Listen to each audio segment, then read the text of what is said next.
Bem-vindos ao FuCast, Conectando Negócios, o podcast oficial da FUCAP.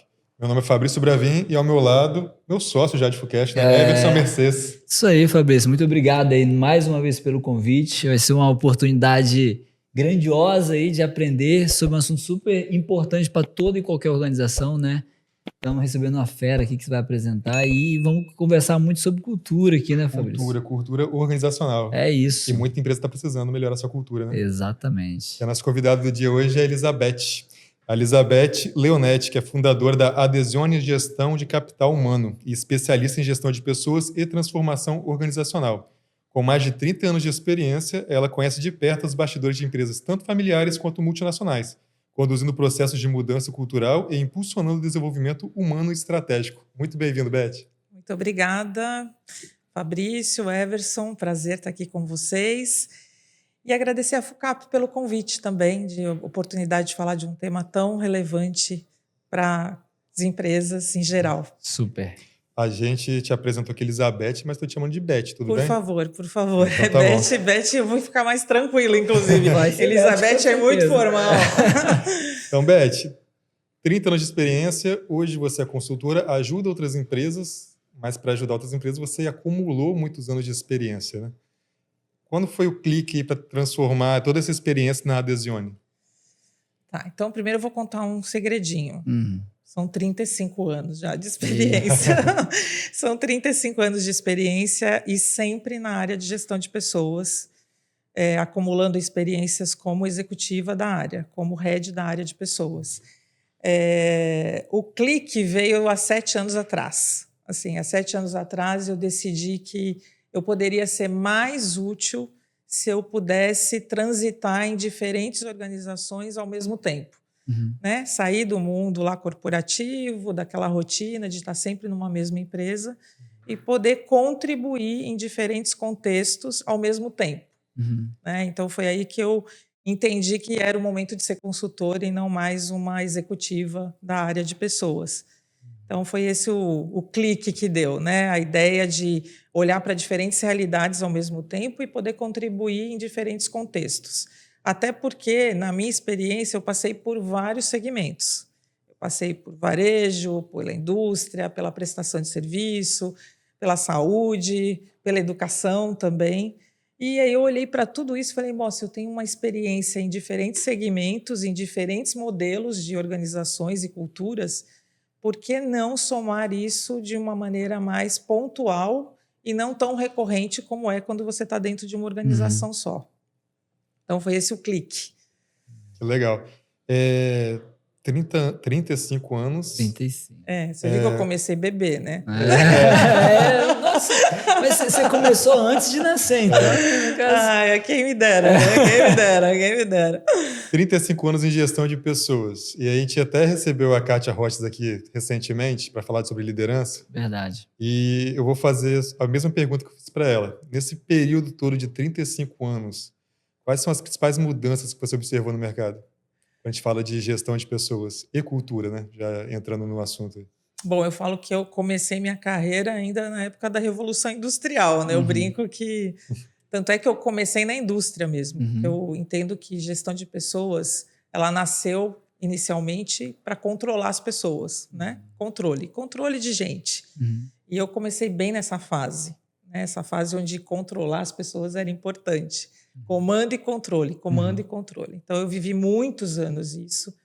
E até acredito que, infelizmente, nós temos ainda culturas que são de comando e controle. Né? Mas isso, começar na indústria, me deu esse olhar de comando e controle lá atrás, né? Como gestora, como primeira experiência de gestão. Num primeiro momento, eu fiquei 11 anos na mesma organização e aí cresci e fiz a minha carreira lá na área de recursos humanos. Então, eu primeiro tive o contato com comando e controle. Né? Esse foi o primeiro exercício de liderança. Né? Eu falo e você obedece. Né? Então, esse foi o primeiro momento de liderança. Ainda há em algumas empresas, né? Sim, ainda tem empresas que são assim. Né? Eu falo que, infelizmente, porque eu consigo perceber que, por um longo período, comando e controle é o que prevalece na gestão. Mas eu consigo ver uma cisão, uma mudança muito grande pós-pandemia. né? Eu acho que a gente teve uma liderança antes da pandemia e uma liderança pós-pandemia, né? Eu chamo que é a liderança do mundo bunny. Eu gosto muito de falar desse conceito, que é o mundo que a gente está vivendo hoje. É o Liderança mundo do mundo bunny. bunny. Bunny de ansioso, de confuso, de contraditório. É um mundo que trouxe elementos comportamentais diferentes do mundo anterior que a gente chamava de VUCA, Uhum. né? Que era mais volátil, era um mundo que pós-guerra estava mais presente. E aí a pandemia veio e trouxe uma ruptura grande. Nós saímos de um contexto de mundo para um novo mundo que é muito mais complexo. E eu vejo que ser líder neste mundo agora, que é um mundo que traz desafios, que trabalham justamente a necessidade de olhar o ser humano mais na sua integralidade, ficou muito mais desafiador para a liderança. Porque não é mais aquele comando e controle que vai funcionar. Eu até posso ter comando e controle, mas agora eu tenho um ser humano que está pedindo uma leitura muito mais integral, porque o mundo mudou bastante, né? O mundo hoje está pedindo que eu me conecte. Nós recebemos informações de todos os lados a todo instante, confusas, incompreensivas. Será que é verdade? Será que isso faz sentido? Será que é isso que vai acontecer? E a liderança está nesse conjunto aí, né? Então, ela também recebe estas informações diariamente através das pessoas que ela lidera. Então, eu entendo que o papel da liderança tem um antes pandemia e um pós-pandemia, que é exatamente o que a gente está vivendo hoje. Está cada vez mais desafiador você fazer liderança, ter esse papel de liderança num contexto que ficou muito mais complexo. Né? Ele está trazendo muita complexidade que o líder não foi preparado para isso. Se ele estava no comando e controle, como é que é agora olhar para o colaborador e falar para ele assim, você está bem hoje? Diferença. Né? Como é que você está se sentindo? Estou notando que você não está bem, e aí você vai descobrindo que a saúde mental não está boa, que o estresse está alto, que ele está completamente influenciado por uma série de condições, né, do mundo complexo que a gente está vivendo. Então, ele se afeta com a guerra do outro lado do mundo, ele se afeta com as mudanças climáticas, ele se afeta com todos os problemas, com tudo, né? E ele traz isso com ele todos os dias, ele não deixa lá fora da organização, né? E a liderança, hoje, ela tem que ter um olhar muito mais humanizado para essa gestão, né, de pessoas. Antigamente, não é que ele não tinha que ser humano, mas ele era cobrado muito mais... Meta em primeiro lugar. Né? Muito mais assim, faça o que eu digo, né? E não questione. Hoje não dá mais para fazer assim. Hoje o mundo pede uma abertura maior na relação. Então, isso é desafiador.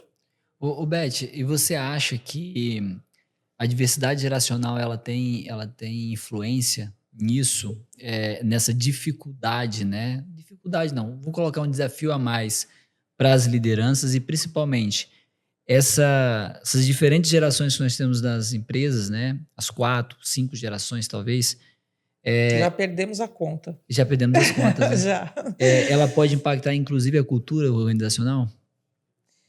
Então, eu tenho assim pensado bastante sobre isso, sabe? Porque existem muitas teorias e muitos conceitos atuais que estão reforçando essa questão vamos falar assim, das diferentes gerações dentro das organizações. Eu outro dia estava com um grupo de líderes e essa pergunta sempre vem, né, com relação a como é que é desafiador a diferença das gerações. Eu tenho pensado um pouco diferente, porque agora eu vou fazer até um olhar pessoal. Né? Sim.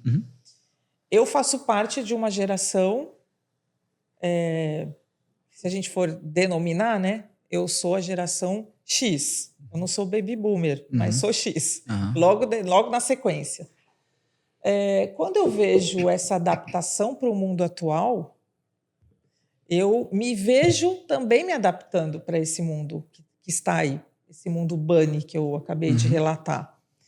Então, quando eu penso nas gerações, elas são diferentes, sim, mas nós estamos vivendo as mesmas coisas. eu diria que os mesmos dilemas, né? Então, uma pessoa de 20 anos e eu com quase 60, estou vivendo dilemas muito parecidos com relação à carreira, com relação às dúvidas, com relação a futuro. Nós estamos vivendo dilemas muito parecidos. Porque mudou a minha perspectiva também de vida, de vitalidade. Então, quando eu olho essa questão do choque de gerações, eu não sei se é um choque ou se é uma adaptação agora, porque temos pessoas com mais idade tendo que se adaptar às questões do mundo atual e pessoas com menos idade com as mesmas questões. Mas às vezes a forma de reagir a uma mesma coisa, por ser gerações diferentes, talvez não impactaria isso? Sim, aí eu falo que assim, é um conjunto de valores que vai medir um pouco isso. E aí, falando de cultura, a cultura é realmente a vivência desses valores. Então, o desafio é como que eu trabalho os valores diferentes. Eu não vejo que são as idades só, porque a minha geração aprendeu num conjunto de valores. A geração que está aí tem novos valores. Sim, sim. Então, como que as empresas Conciliam. vão ter que conciliar essa conversa?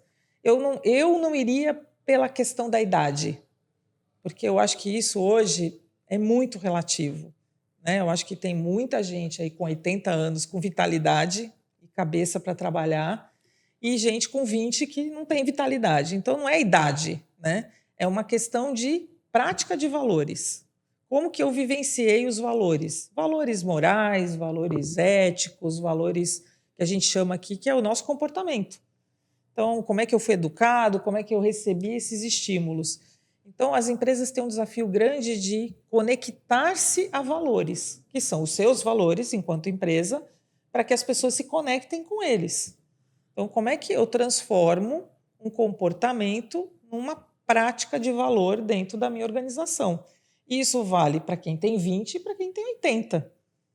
Né? Não é uma questão de idade, é uma questão de como é que eu trabalho com clareza esses valores ao ponto de as pessoas entenderem que aqui se pratica esse conjunto de valores. Isso independe da idade. Eu entendo que existem reações diferentes a determinadas situações, mas se eu tiver uma conexão forte com esses valores, eu não vejo a idade como um empecilho. Eu vejo Entendi. muito mais eu não ser claro o que aqui faz sentido enquanto organização. O que eu pratico aqui de valor. E aí, se isso estiver claro, o de 20 vai entender e o de 50 também vai entender. Né? São percepções de mundo diferente, mas se eu tiver alinhamento de prática de valor, eu acredito que isso é possível. Você acredita que as pessoas, é mais fácil as pessoas moldar os seus valores para se encaixar aos valores da organização, ou elas não aceitarem os valores da instituição e sair? Então, eu acho que hoje, né, depois vamos falar dessa ruptura que eu falei, né, pós-pandemia, eu acho que as pessoas hoje elas não querem estar onde elas não se sentem bem. Elas são muito mais corajosas do que a minha geração, que eu falo que engoliu muito sapo, mas eu hoje estou adaptada igual à geração atual. Hoje eu estou com eles, eu falo assim, hoje eu também não me adapto a um lugar que não faz sentido para mim, com os meus valores. Né? Muito pelo contrário, eu me filio mais, eu me engajo mais, eu me dedico mais aonde eu vejo valores semelhantes. E essa moçada que está aí, elas também querem se conectar com isso. Elas também querem ver conexão com os valores que eles têm. Então, hoje mesmo eu falava para um grupo de líderes assim, o que é relevante para você? Então, é relevante ter qualidade de vida? Então, agora se pergunta, onde você está? Tem qualidade de vida? Você encontra isso lá? Porque se é relevante para você, mas isso não é praticado, não vai dar certo, não vai ter match.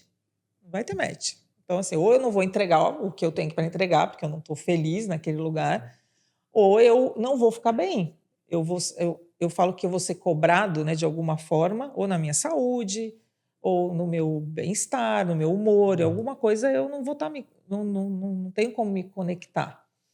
Então, nesse sentido, eu acho que se tiver essa clareza por parte da organização, e eu falo que isso começa desde o processo seletivo, né? Você começa a falar da cultura, do lugar onde você vai trabalhar, lá, antes da pessoa virar funcionário, ela até é candidata. É um candidato, você já tem que dizer a verdade. Ó, aqui a gente faz assim, a gente acontece assim, nós somos assim. Faz sentido isso para você? Porque se o candidato olhar para aquilo e falar, nossa, isso, uau, isso não faz nada, não tem nada a ver comigo, a chance dele aceitar e dar errado é enorme para a empresa e para ele. Então, acho que uma diferença dessa geração é que eles estão colocando estas questões acima da questão Qualidade salarial. acima dos... Né? Algumas questões que são relevantes pessoalmente, eles estão colocando antes. E quando a gente fala, a gente está falando de valores, e aí eu vou trazer na mesa agora um assunto que, inclusive, nós estamos debatendo muito no mercado, aqui no Espírito Santo, poxa, isso está muito latente, e outros estados do Brasil também que eu tenho acompanhado, que é sobre o apagão da mão de obra, né? É meio paradoxo, né? Quando a gente fala que existe um apagão de mão de obra, ao mesmo tempo que nós falamos da como ser uma empresa, uma organização empregadora, ou seja, você Uma marca é empregadora? uma marca empregadora, né? Uma empresa de marca empregadora.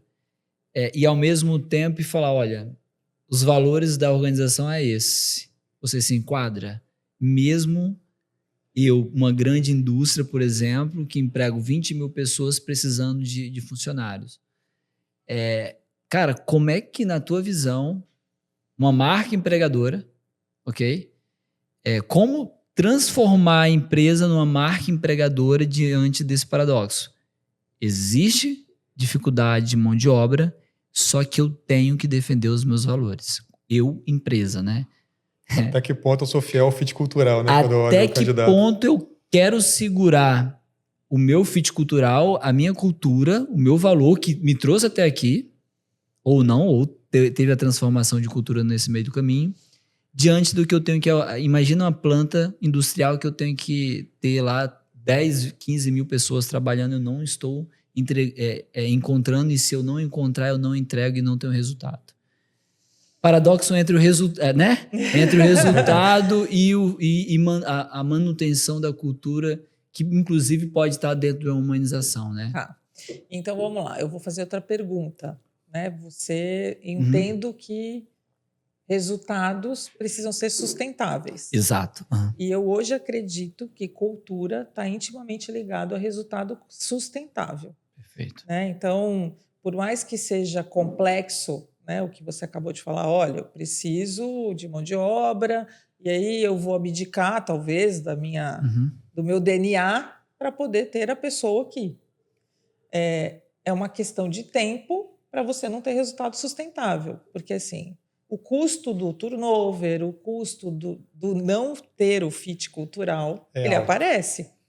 Ele aparece em retrabalho, ele aparece em boicote, ele aparece em baixa produtividade, ele aparece em rescisões. Só que ninguém faz essa conta. Todo mundo fala, não, é melhor por esse cara aqui. Bem imediato, né? Porque é curto prazo. É curto prazo. Mas se você quer uma organização que tenha sobrevida, que ela tenha sustentabilidade, você tem que, sim, preservar a cultura que ela defende. Na contratação, sim, porque vai fazer toda a diferença a pessoa estar alinhada a essa cultura e ela não estar alinhada a essa cultura. Então, o quanto mais perto desse alinhamento, eu falo que maior vai ser a sustentabilidade daquele resultado. Ou daquela iniciativa. Né? Então, é lógico que tem negócios e negócios. Né? Quando a gente fala de construção civil, você está falando de uma baita complexidade hoje, porque não tem mão de obra. A gente está falando que não é uma questão de escolher, é uma questão de não ter. Né? Não é nem escolher, né? Porque se fosse para escolher era bom.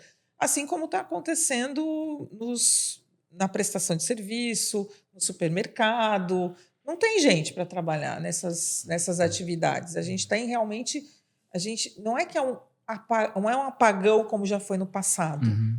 Eu vejo que hoje, de novo, é uma mudança de perspectiva, de vida. As pessoas mudaram o modelo mental delas. Então você acha que tem, só que elas estão priorizando esse modelo e que não vai ao encontro do que o mercado, enquanto empresas, estão colocando? Vamos pegar um exemplo recente, né? Está chegando aqui no Brasil uma marca forte de varejo para competir com os grandes varejistas de moda. Ok. Né? Chegando aqui, não vou nem citar o nome, mas é uma marca forte lá fora, né? Que foi discutir o quê? Eu vou para o Brasil, mas o meu funcionário não vai trabalhar na escala clássica do varejo, né? Que é trabalhar de segunda a domingo com uma folga. Né? O que ele fez? Ele falou, não, meu empregado não vai ter esse exercício. Ele já entrou no Brasil olhando o quê? Eu não vou conseguir contratar neste regime que ninguém mais quer. Por quê? O meu perfil é um grupo jovem, linha de frente de loja, trabalhar em shopping. Como que é trabalhar todos os dias da semana e ter uma folga para uma geração que quer qualidade de vida, quer ter tempo de lazer, quer outros elementos. Então, assim, ela está chegando já dizendo, o meu pessoal não vai trabalhar todos os dias da semana, vai folgar 2 dias. Então, o que aconteceu? Todo mundo foi olhar para esse lugar. O que está se discutindo agora no varejo das grandes, vamos falar, os magazines? Fazer a mesma coisa. Estabelecer um novo padrão. Né? Por quê? Porque a cultura atual desse momento que a gente está vivendo de vida pede o quê? Pede novos valores. E as empresas precisam escutar isso, elas precisam se adaptar. Então, o varejo sempre foi um lugar que as pessoas falam que é escravidão, né? Escravidão, de segunda a segunda, todo mundo trabalha. Quem é que hoje quer esse lugar? Trabalhar todos os dias, né? As pessoas hoje não querem, elas querem tempo, elas querem qualidade de vida. Então, isso vai gerar uma mudança grande nesse segmento. Por quê? Porque alguém parou para pensar e falar assim, bom, no meu caso vai ser diferente. No meu caso, eu vou provocar uma mudança. A gente vem discutindo, inclusive, né, a questão da carga horária. Por quê? Porque é outra demanda, não é para gerar mais emprego, é para atender uma demanda já. As pessoas não querem mais o mesmo modelo. Então, a gente precisa entender que as culturas das organizações precisam se transformar para atender também o que está acontecendo para fora. Né? Então, é nesse sentido, é olhar o que está acontecendo no mundo lá fora, porque senão você fica desconectado, né? Desconecta. E quando a gente fala de política salarial, você acha que toda essa movimentação, né, ela está pressionando a política salarial e é por isso que a gente está, de fato, vendo algumas, inclusive, né, está sendo muito discutido o modelo de contratação de forma geral, né? Então, daqui a pouco, inclusive, está tendo pressão no que tange a regulação disso, né?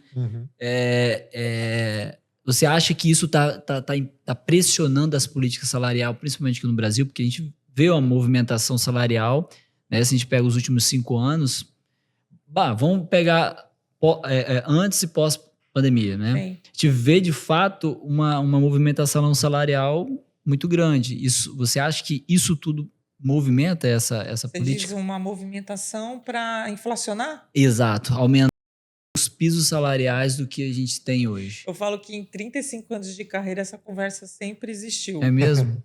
Sempre existiu. Eu falo que é assim, onda. Né? Assim, tem ondas, porque a desculpa de inflacionar o salário tem a ver com a ausência da mão de obra. Sim. Né? Então, começa assim, eu falo que começa a diminuir a oferta, né, da mão de obra, aumenta... A lei do mercado. A lei do mercado. Então, assim, eu já vi isso em vários momentos. Né? Eu lembro quando apareceu a geração Y, no mercado, bem formada, também inflacionou, né? Agora já não é mais o currículo só que conta, é inteligência emocional, então a gente já tem um equilíbrio diferente. Então, eu não acredito, eu acho que depende de segmento. Eu não atribuiria isso a todos os segmentos. Acho que alguns têm tendência a inflacionar mais. Por exemplo, por que isso não acontece na construção civil? É o piso que está lá ainda. Né? Não tem muito esse exercício de aumentar salário porque não tem a mão de obra. Né? Eu acho que tem mercados onde isso acontece mais. Agora, eu também faço a seguinte reflexão. Né? Não tem gente porque não tem vaga. Eu estava olhando, né, o nosso último indicador de desemprego, de taxa de desemprego, o menor da história. Sim.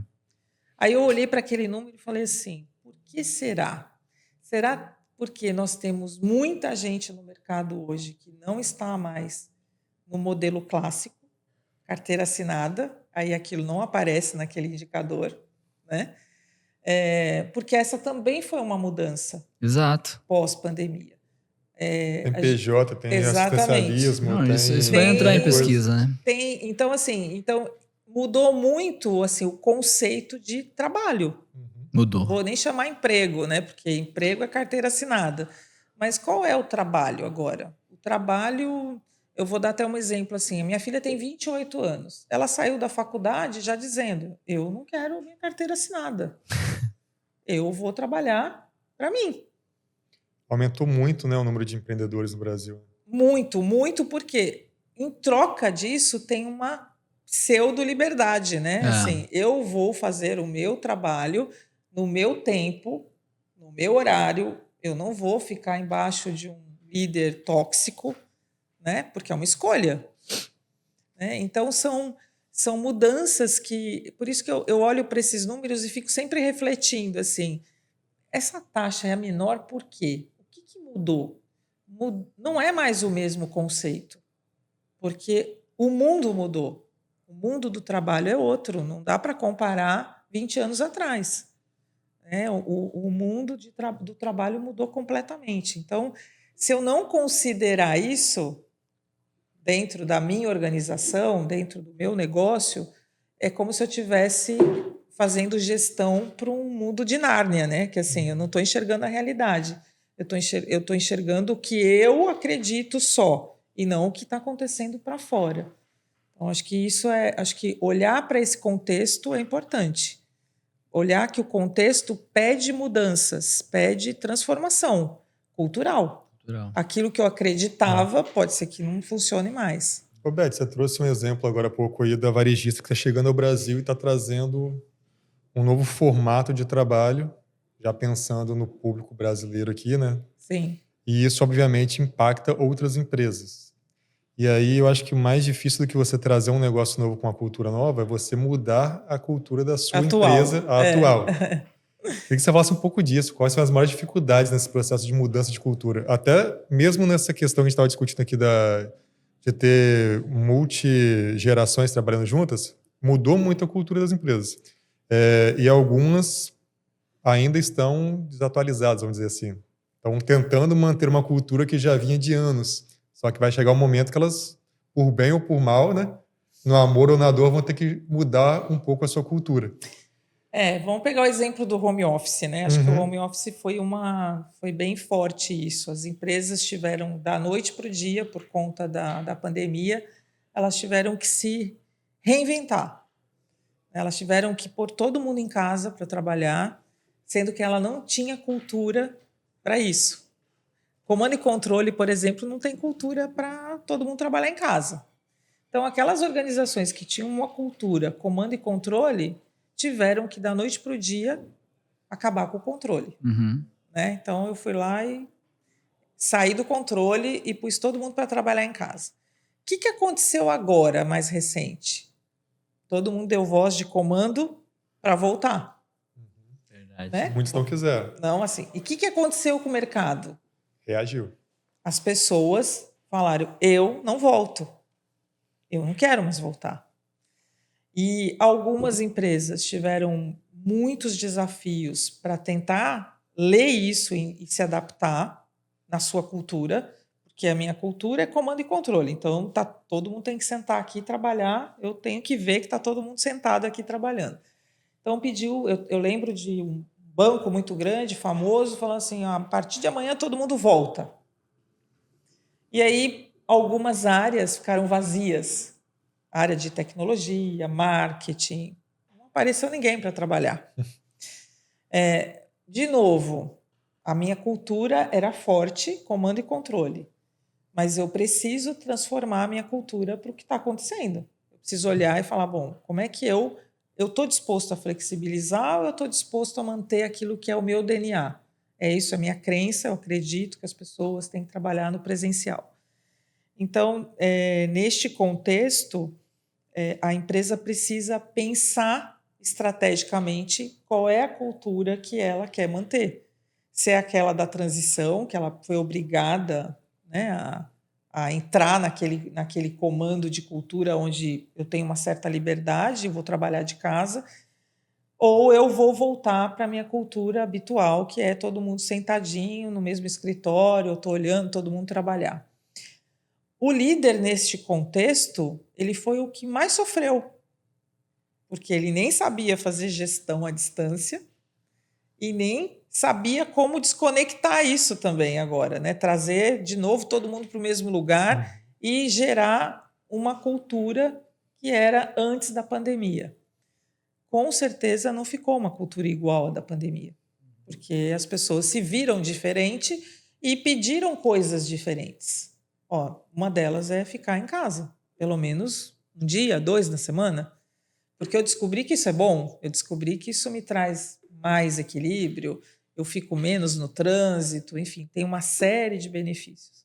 Então, tem empresas que foram radicais, não deram nenhuma opção, e muita gente não voltou, e teve empresa que, pela cultura, foi mais flexível, adotou medidas mais nem lá e nem cá. Mas, de novo, o mercado dita muito o que eu tenho que mudar dentro da minha cultura. Porque tem coisas que, se eu não me adaptar ao mercado, a minha cultura fica enfraquecida para atender aquele mercado. Então, cultura, a gente transforma. Ela não é para ser eternamente a mesma. Ela se transforma. Agora, eu preciso decidir quais elementos eu quero transformar. Mas aí pegando esse equilíbrio aí, né, entre empresa e funcionários, os funcionários trouxeram algumas coisas aí, algumas vontades que as empresas tiveram que se adaptar e ceder um pouco. O home office, por exemplo, muitas cederam para poder segurar esse funcionário. Por outro lado, também tem muitas vezes aquela questão da empresa trazer uma cultura nova que vai cobrar mais verdade, de um funcionário. Isso, E aí, como é que é do lado do funcionário isso também, aceitar essa nova cultura? Porque também tem que ter, vamos falar, tem que ter uma maturidade aí do funcionário entender, tá, em relação a isso agora eu preciso também me portar de uma forma diferente para a empresa. Sim. Entregar algo diferente. Desculpa, você perguntou e eu não respondi. Imagina. Mas, assim, o que é cultura primeiro, né? Vamos falar um pouco assim. Boa pergunta. Mim, o que é cultura? Uma especialista falando o que é cultura. Então, assim, primeiro, assim, eu gosto de resumir cultura como é o jeito de ser e fazer de uma empresa. Como é que ela faz as coisas? Como ela comunica, como ela remunera, como ela reconhece, como ela contrata. É o jeito que ela faz tudo isso com as pessoas. Então, como eu faço tudo isso e como que eu faço as coisas no dia a dia. Né? O meu como. Eu falo que a cultura é o como. A estratégia é o quê. Então, eu tenho a estratégia, que é o que eu quero, mas o como é a cultura. Como eu vou alcançar a estratégia é a cultura que impulsiona. Então, ela tem uma relevância muito grande. Porque não adianta ter estratégia e ter uma cultura fraca, porque ela não vai ajudar a estratégia. Aquela história que a cultura come a estratégia no café da manhã. Exatamente, como diria, né, nosso Peter Drucker, né, que falou isso. Então, na verdade, eu acredito muito nessa frase. Né? Então, não adianta ter tudo bem desenhado e não ter uma cultura que sustente tudo isso, que é o como as pessoas fazem. Então, primeira coisa, né, eu não tenho uma fórmula mágica, minha crença, né, sobre isso. Quando você tem uma necessidade de inserir novos elementos nessa cultura, de trazer inovação para essa cultura, eu falo oxigênio, ela respirar uma coisa nova, você precisa ser muito claro com as pessoas. A clareza é muito importante, que é exatamente dizer como as coisas vão funcionar aqui. Né? Aqui, entendido como a organização. Então, olha, a partir de agora, as coisas vão funcionar assim, porque a nossa crença é essa. Então, olha, como é que a gente vai comunicar as coisas? Qual é o nosso jeito de comunicar daqui para frente? Como é o nosso jeito de reconhecer? Como é o nosso jeito de movimentar as pessoas? Permitir que elas cresçam aqui? Eu tenho que declarar isso. Isso tem que estar muito claro. Porque senão as pessoas ficam naquela linha do meio. Posso, não posso, devo, não devo. E isso atrapalha lá na estratégia. Porque o como é importante. O como é, ok, olha, eu vou crescer, eu vou dobrar de tamanho, é a minha estratégia. Mas como eu vou fazer isso? Eu vou pisar em todos os meus concorrentes? Eu vou massacrar todo mundo? Ou eu vou fazer isso de um jeito A, B, C, D, gradativamente, planejado, etc. Então, eu preciso dar clareza para as pessoas de qual é o meu jeito de fazer as coisas. O jeito da empresa precisa estar claro para o líder, porque é ele que vai estar ali no dia a dia com as pessoas, e os seus liderados precisam entender isso com clareza e simplicidade. Não tem sofisticação. Então, eu trabalho um conjunto de comportamentos que é o meu como. Olha, o meu como não pressupõe falta de respeito. Então, aqui todo mundo se respeita. Então, o meu como é com ética. Então, aqui nós somos corretos, nós somos transparentes. Então, isso tem que estar claro para todas as pessoas. Então, eu falo que não tem. E isso é todo dia, toda hora. Toda ação eu preciso praticar aquilo que eu estou dizendo que é o meu como. Então, nós vamos demitir alguém? Como que a gente quer demitir? Com respeito? Então, eu tenho que demitir com respeito. Isso vale para você, para mim, para o outro, para todo mundo. Isso tem que estar muito claro. Então, eu vou contratar, eu vou dizer para o candidato quais são os meus traços de cultura e ele vai poder tomar a decisão dele, se ele quer ou não trabalhar conosco, porque a via tem que ser de mão dupla. Porque se eu fizer só a pergunta para ele e não falar para ele qual é o meu como, ele pode chegar aqui em uma semana e não se adaptar nesse como. Ele vai falar, nossa, eu não achei que essa empresa funcionava assim, porque eu não vou me adaptar. Pode ser que ele fique uns 3 meses, 6 meses, mas ele já custou dinheiro para você treinar, e ele vai custar dinheiro para ir embora e para trazer outro. Então, eu sou muito a favor de você, na entrevista, já dizer para a pessoa qual é essa cultura. Olha, aqui nós funcionamos assim. Aqui tratamos assim as coisas. Aqui promovemos dessa forma. Aqui valorizamos tais coisas. E a pessoa olha para aquilo e fala, não faz sentido ou faz muito sentido para mim. Né? Então, eu mesma já desisti de processos seletivos diante de algumas perguntas que eu fiz e eu vi como que a empresa trata as coisas. Então, eu falei, não, aqui eu não vou ser feliz. Mas pelo que você observa, as empresas em geral, ou a grande maioria, têm sido claras nos processos seletivos? Porque a impressão que passa muitas vezes é que as empresas, se eu não perguntar, igual você falou, e ter uma resposta onde eu vou ter pescar ali um pouco da cultura, isso não vai ser tão explanado para mim numa entrevista. Eu entendo que eu não posso generalizar, né? Eu acho que tem empresas que estão fortemente trabalhando a cultura como sendo um elemento importante para o negócio, e tem organizações que nem sabem o que é cultura, que não tem esse conceito claro. E eu posso falar isso porque depois que eu me tornei consultora e eu entro em diferentes empresas familiares, ultimamente mais as familiares, assim, você tem que traduzir isso. Mas é traduzir para mostrar que aquilo está lá presente, que aquilo existe. Só que a pessoa não se dá conta que aquilo é um traço de cultura, que aquilo está lá presente, que as pessoas decidem em cima daquele traço, que elas tomam decisões todos os dias com aquele traço. Então, quando você dá clareza para isso e mostra que isso pode ser um detrator para o negócio ou um facilitador para o negócio, elas veem sentido em olhar para a cultura. Caso contrário, elas não reconhecem que aquilo pode ser um ofensor. Né? Então, são poucas as empresas que consideram isso um ofensor. Né? Olham outras questões, mas não... Eu falo que cultura parece um negócio assim, filosófico. Né? Nossa, cultura é um negócio...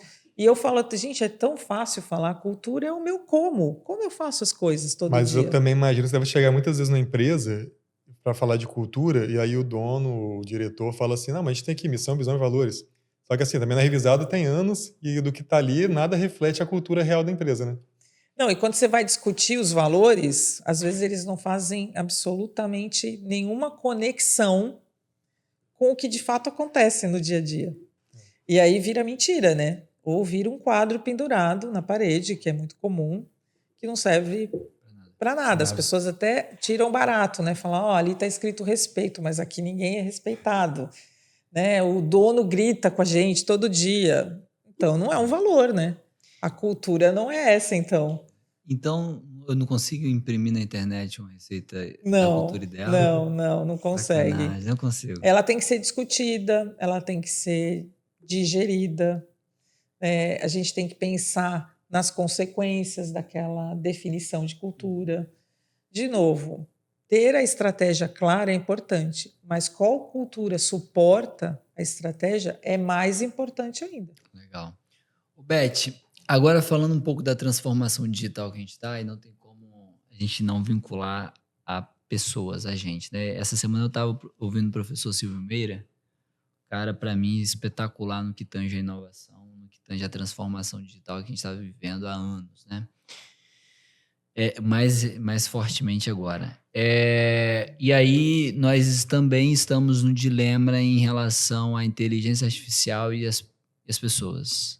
E aí o Silvio Meira falou essa semana uma coisa bem interessante, que, na verdade, não é que a inteligência artificial vai substituir as pessoas, né? Isso realmente não vai acontecer. A grande questão é que o modelo de trabalho ela já está sendo totalmente transformada. Quando a gente fala do modelo do trabalho ser transformado, acho que também que a gente está falando de uma transformação de cultura, né? Sim. O que, na tua visão, né, diante da transformação digital e das inteligências artificiais que não tem como a gente não implantar na empresa, né?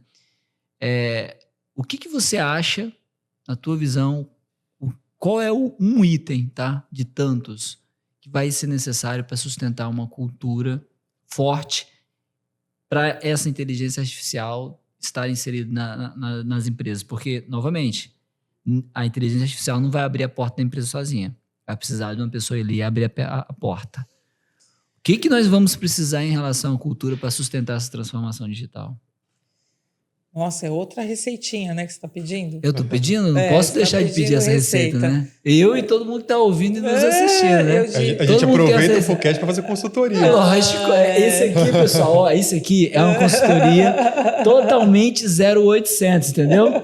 Totalmente 0800. Já compartilha esse episódio.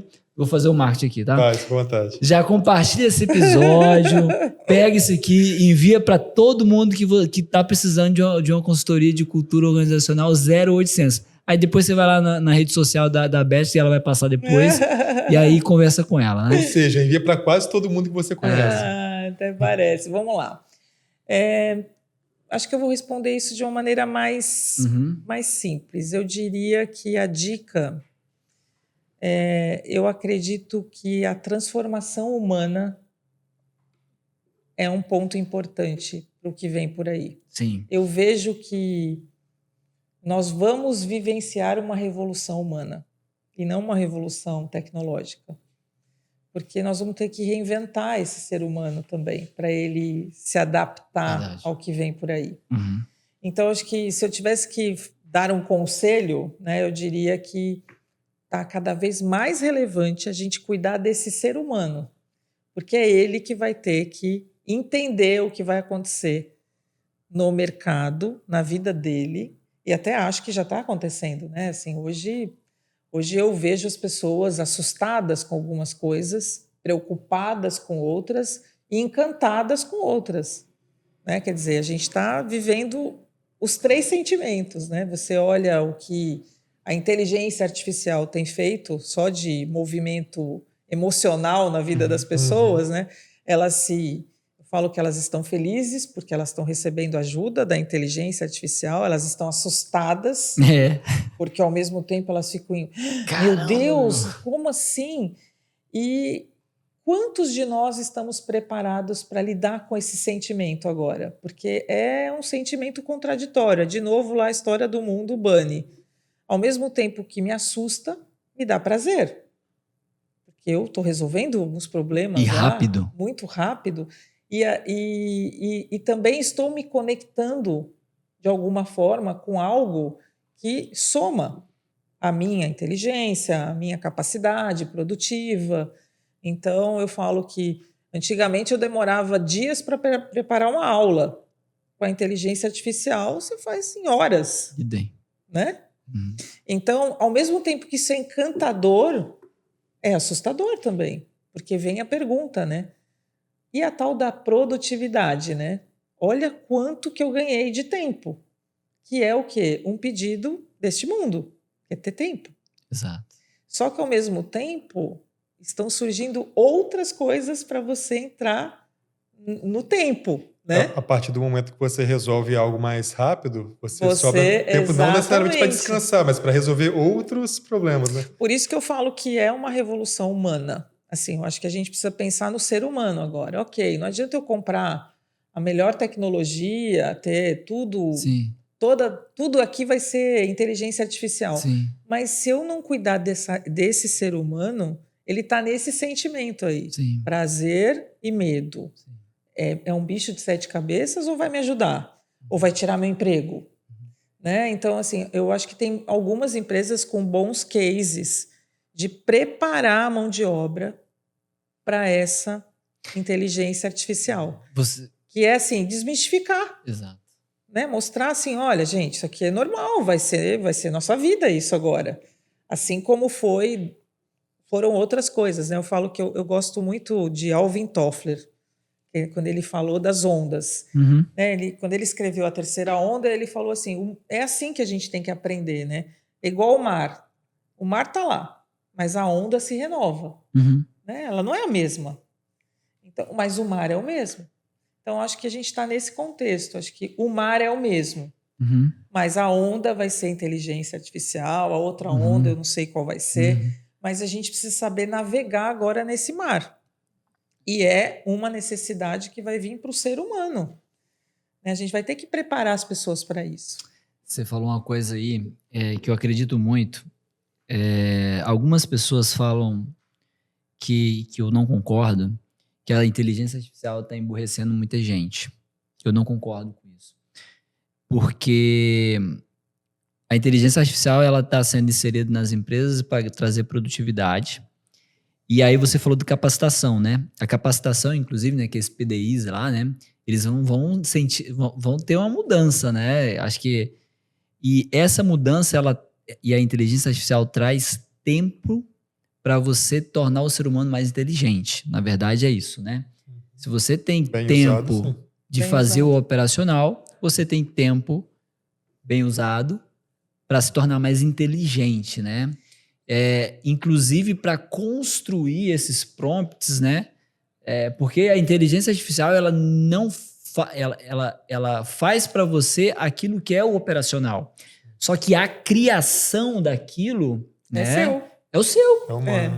E aí entra, né, o que você comentou da capacitação. Acho que entra muito nessa questão. Poxa, as empresas precisam capacitar.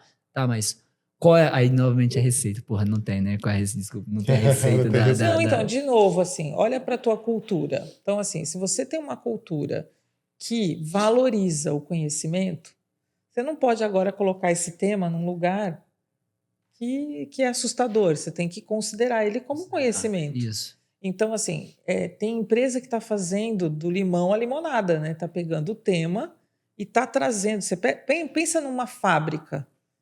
né, onde você tem a capacidade de amanhã transformar tudo em robô. Como é que você acha que está a cabeça desse empregado lá? Se ele não tiver preparo, conhecimento sobre isso. Se ele não tiver capacitado para a próxima etapa. Porque ele vai ser necessário. Então, vamos pensar, né? A gente está falando de várias profissões que estão sendo discutidas agora, né? O meio fabril, que são as indústrias. Quando a gente pega no meio intelectual, o professor. Exato. Porque o professor também vai ser convidado. A gente está falando, eu vi essa semana, a primeira atriz de inteligência artificial. Que já foi muito criticado já, né? Que já foi. Por quê? Porque é um choque pra gente. Hollywood está...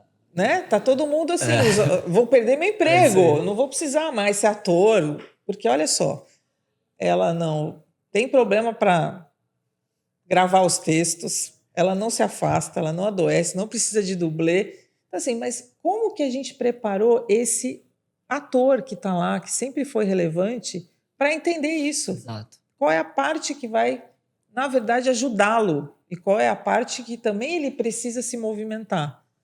Porque ele também passa a ser importante, talvez num outro contexto. Isso. Né? Então, eu acho que a gente precisa olhar para isso e entender, bom, se a minha cultura é uma cultura que valoriza esse humano, eu preciso incluir isso dentro do modelo desta empresa. Eu não posso excluir esse assunto porque ele é um tabu, não, ele faz parte do que está acontecendo no mundo. Eu tenho que trazer isso para cá e discutir. Cada empresa, mediante a sua cultura, vai ter uma destinação e uma narrativa para isso. E isso eu respeito porque, de novo, é a cultura daquela empresa.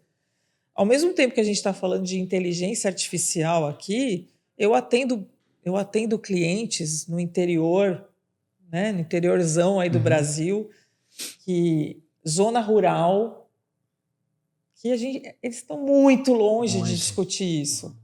Então, assim, em algumas culturas vai demorar muito para chegar essa conversa. Em outras, já chegou. Então, como é que eu preciso entender que na minha cultura essa conversa é necessária? Em outra cultura, talvez não seja ainda o momento de falar, porque está distante daquela realidade. Né? Então, eu não posso pegar... Eu atendi um cliente recente que ele falou, eu estou com dificuldade de contratar vaqueiro. Sabe o que é vaqueiro? Aquele cara que fica lá, né? Então, eu olhei para ele e falei, meu Deus, vaqueiro, né? E ele estava com problema de contratar. Ninguém quer ser vaqueiro mais, né? Ninguém. Quer ser Uber, mas não vaqueiro. Né?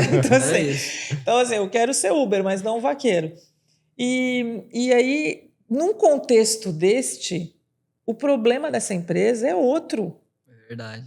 Eu não posso levar para lá essa discussão. Né? Isso está distante daquela cultura.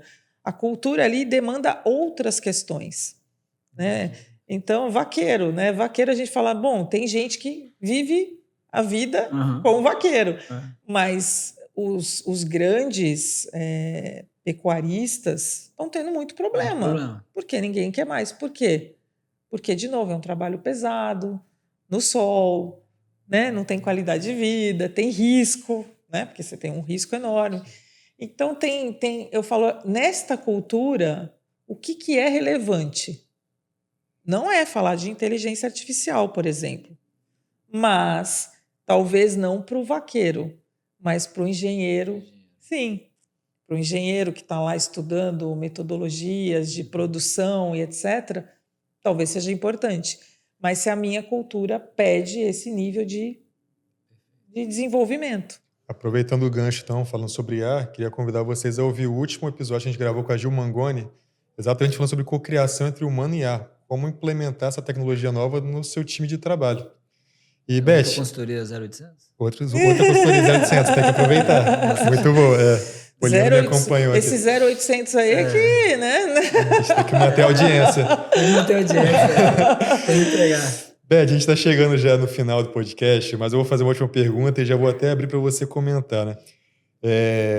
Deixar sua mensagem final. Mas a gente falou muito sobre cultura aqui hoje e, obviamente, a cultura ela vem de cima para baixo, vamos dizer assim, né? Dentro de uma empresa. Começa ali com os sócios e as lideranças têm um papel fundamental em propagar essa cultura.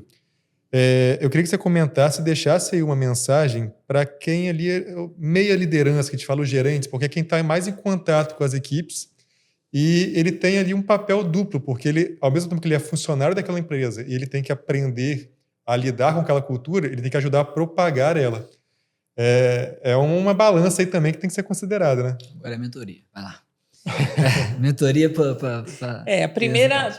Acho que a primeira dica é o quanto eu, como líder, sei qual é a cultura que eu estou inserido.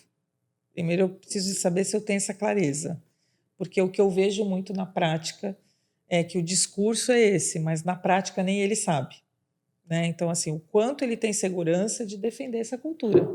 Então, eu sei quais são esses elementos, eu tenho clareza. Se eu não tenho, dificilmente eu vou conseguir trabalhar com a equipe, porque é nessa hora que dão os ruídos, né? Porque o meu discurso é o que eu acredito e não o que a organização acredita. O que é dito tem que ser feito. Né? Eu falo que é a história do exemplo, né? Então, assim, o líder sempre é visto como um bom exemplo, mas ele precisa primeiro se apropriar dessa cultura. Ele tem que entender essa cultura para defender. Se ele não entende, ele também não vai propagar. Então, a primeira coisa é se perguntar: eu, como líder, conheço a cultura da minha empresa? Eu já discuti isso com quem eu deveria discutir? Eu já sentei com o fundador, com o CEO, com o presidente e discuti sobre esse assunto? Olha, quais são os pilares, os elementos dessa cultura que eu preciso, de fato, trabalhar todos os dias? Desde a contratação à demissão.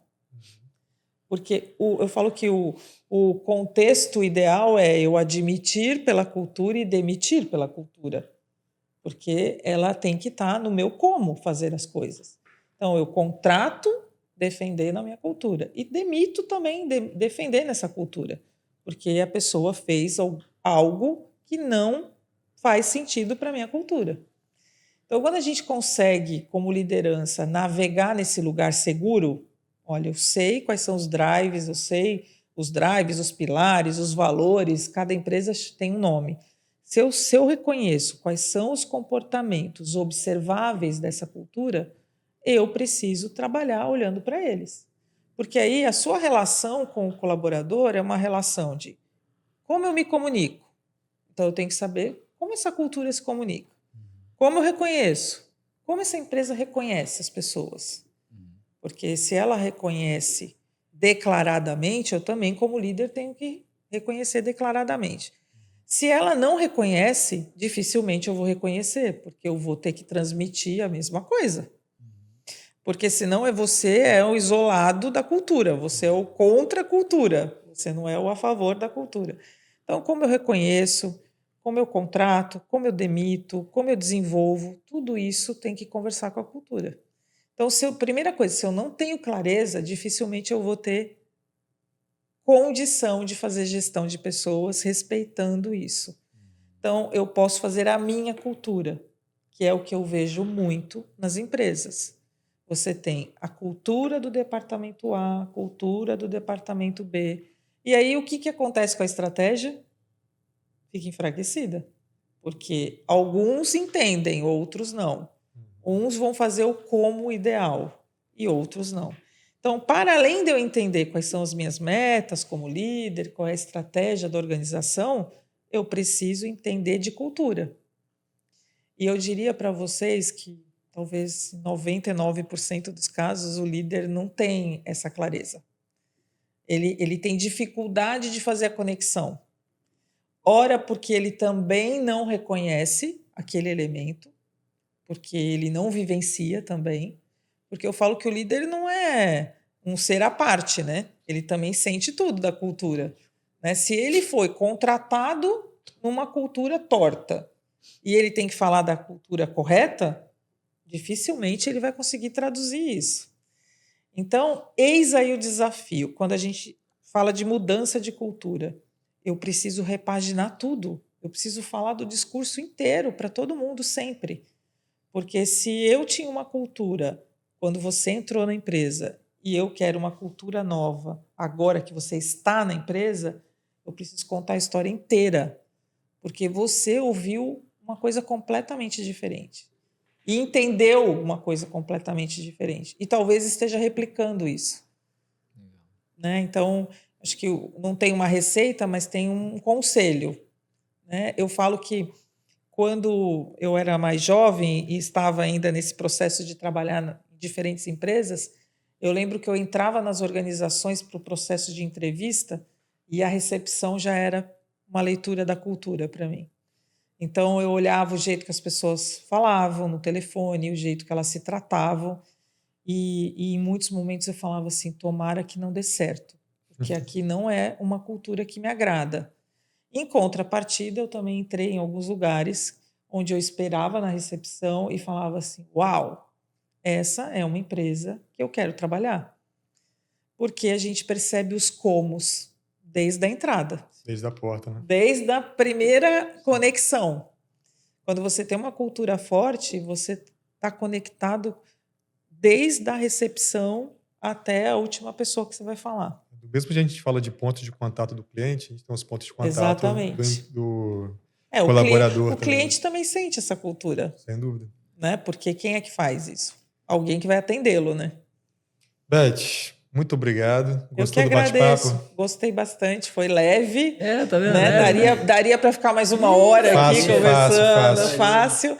E, na verdade, assim, esse é um tema que daria para a gente falar de várias frentes, né? Eu acho que falar de cultura, além de ser encantador, é um assunto que eu gosto muito.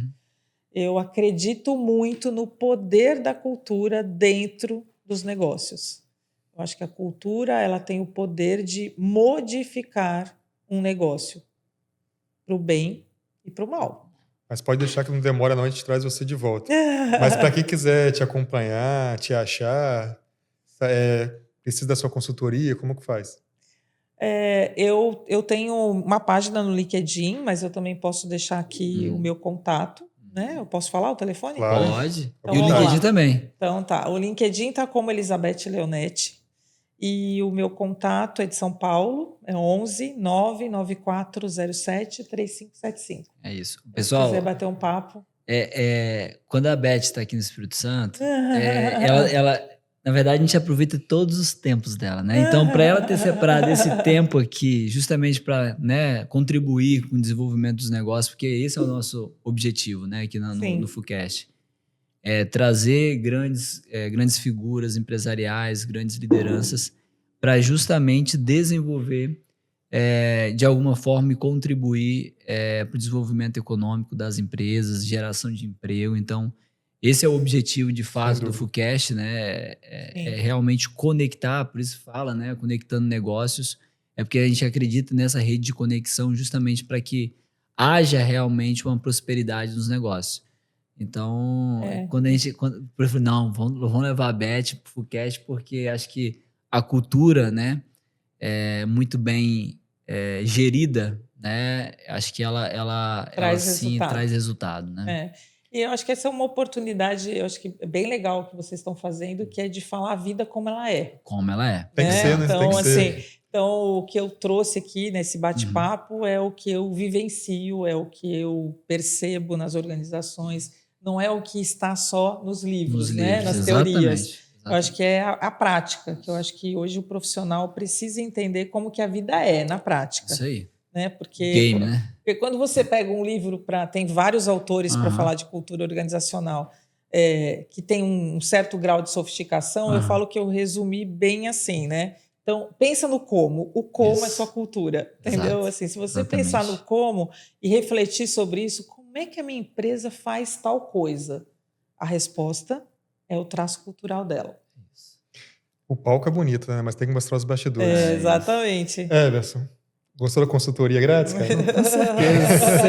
É sempre bom estar aqui, porque sempre eu estou 0800 nas consultoria. Você tá fazendo. Hoje foi, inclusive, a mentoria. Que bom, a gente aproveita. Espero que você tenha aproveitado também. Everson, muito obrigado. Elizabeth, muito obrigado. E a você que acompanha a gente até aqui, muito obrigado. Curtem o vídeo, se você estiver assistindo, dê 5 estrelinhas no Spotify, compartilhe com quem precisa desse conteúdo. E comente que através do seu conteúdo, do seu comentário, a gente consegue melhorar e trazer também alguns temas que vocês têm interesse de saber um pouco mais. E até quarta que vem. Um abraço.